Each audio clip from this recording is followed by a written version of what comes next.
ഇന്ന് നല്ല നൈസ് പത്തിരിക്ക് പറ്റിയ വറുത്തരച്ച ബീഫ് കറി ചെയ്താലോ?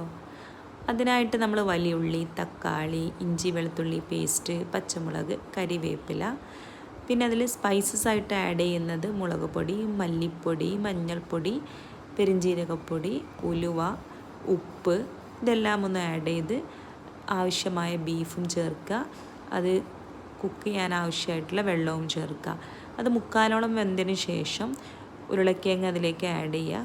ഒരു 2 ഉരുളക്കിഴങ്ങ്, ചെറുതാണെങ്കിൽ 2 ഉരുളക്കിഴങ്ങ് ആഡ് ചെയ്യുക. എന്നിട്ട് ഇതൊന്ന് വേവിച്ചെടുക്കുക. പിന്നെ നമ്മൾ വറുക്കാൻ വേണ്ടിയിട്ട് തേങ്ങ, മഞ്ഞൾപ്പൊടി, പെരിഞ്ജീരകപ്പൊടി, കുഞ്ഞുള്ളി അതൊന്ന് വറുത്തെടുക്കുക. നന്നായിട്ട് അരച്ചിട്ട് നമ്മൾ കുക്കറിലോട്ട് ആഡ് ചെയ്യുക.